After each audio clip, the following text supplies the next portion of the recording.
ஐயா உங்கள் புக்கில் வந்து யோகிடன் கொஞ்ச தூரம் புக்கில் ஃபஸ்ட்டு ஆர்டிகிள்ஸ்லேயே வந்து சாமியின் பாதத்தில் வந்து ஒரு பெண்மணி அபிஷேகம் பண்ணுற மாதிரி பாத பூஜை பண்ணுற மாதிரி இருக்கும்.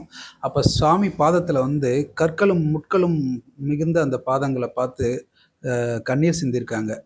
அதை நீங்கள் நேரில் பார்த்துட்டீங்களா? அந்த அனுபவங்கள் எப்படி இருக்கு? சாமி பாதம் பார்த்தீங்கன்னா ரொம்ப மென்மையாக இருக்கும். ரொம்ப மென்மையாக இருக்கும்.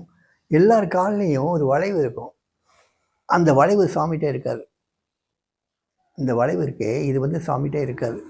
சாமி பாதம் வந்து ஒன்று போல் ஒரே ஃப்ளாட்டாக இருக்கும். அதனால் சாமி நடக்கும்போது பார்த்தீங்கன்னா என்னமோ ஃப்ளோட் ஆகிற மாதிரி தான் இருக்குமே தவிர்த்து நடக்கிற மாதிரியே தெரியாது. அவர் செருப்புகளை யூஸ் பண்ணி எத்தனையோ வருஷங்கள் ஆச்சு. செருப்புகளே போடுறதே கிடையாது. ஏன்னா மலையில் வந்து அண்ணாமலையில் சஞ்சாரம் பண்ணும்போதும் சரி, முட்புதருக்குள்ளே இருக்கும். அங்கே இங்கேயும் போயிட்டு வருவார். எல்லா முட்களும் காரில் ஏறி இருக்கும். சில முட்களை வந்து எடுக்க முடியாது, உள்ளேயே மாட்டிக்கும். அதை எடுக்க வேண்டிய சேஃப்டி பின்னோ மற்றதோ அதை எடுக்கக்கூடிய ஆட்களோ கிடைச்சிருக்க மாட்டாங்க. ஸோ எல்லாமே உள்ளே பதிஞ்சிருக்கும். சில இடங்களில் வந்து வெறும் சின்ன சின்ன கூழாங்கற்களாக சின்ன சின்ன கற்களாக இருந்திருக்கும். அவ்வளோ ஷார்ப்பாக இருந்திருக்கும். அதுவும் காலுக்குள்ளே போயிருக்கும். எல்லாமே மலையில் சஞ்சாரம் பண்ணும்போது தான். இதில் இன்னொரு எண்ணம் கூட இருக்கலாம். மலையில் உள்ளது தானே, எங்கள் அப்பா அது தானே, அது வாட்டில் இருக்கட்டுமே, என் கூட இருக்கட்டுமேங்கிற எண்ணம் கூட இருக்கலாம். அதனால் அதை எடுக்க முயற்சியே பண்ணாமல் இருந்திருக்கலாம். ஆனால் சன்னதி வீட்டுக்கு வந்ததுக்கப்புறம் பக்தர்களை மட்டும்தான் பார்க்குறது, வெளியே எங்கேயும் போகாமல் இருந்ததுனால சுவாமிக்கு வந்து அது ஒன்றும் தெரியல. அது வந்து பார்ட் அண்ட் பார்சல் ஆஃப் சுவாமிகிட்ட இருந்துச்சு அந்த முற்களும் கற்களும்.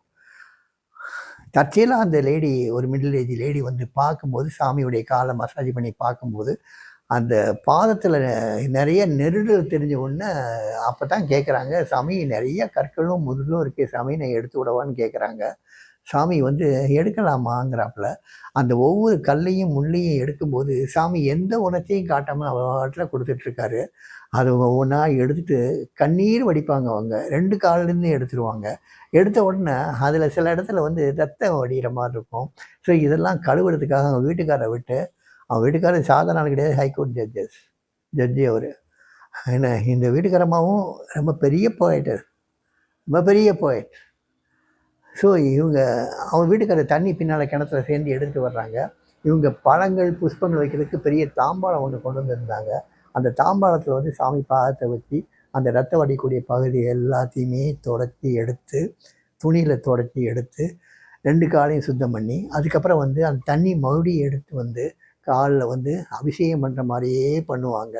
அப்போ தான் சாமி சிரிச்சுட்டே கேட்பார், என்னம்மா பாதாபிஷேகம் முடிஞ்சுதாம்மா அப்படின்னு கேட்டோன்னே அவங்களுக்கு ஒரே ஆனந்தம்.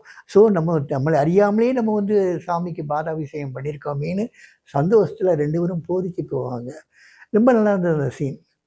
அவ்வளோ படித்த ஒரு தம்பதியர் சாமியினுடைய காலில் உள்ள முட்கள் எல்லாத்தையும் எண்ணி விட பார்த்தாங்க. 26 முள்ளும் கல் இருந்தது. எண்ணி விட பார்த்தாங்க. அவ்வளோத்தையும் எடுத்து ஒரு துணியில் கட்டி அவங்க எடுத்துகிட்டு போயிட்டாங்க.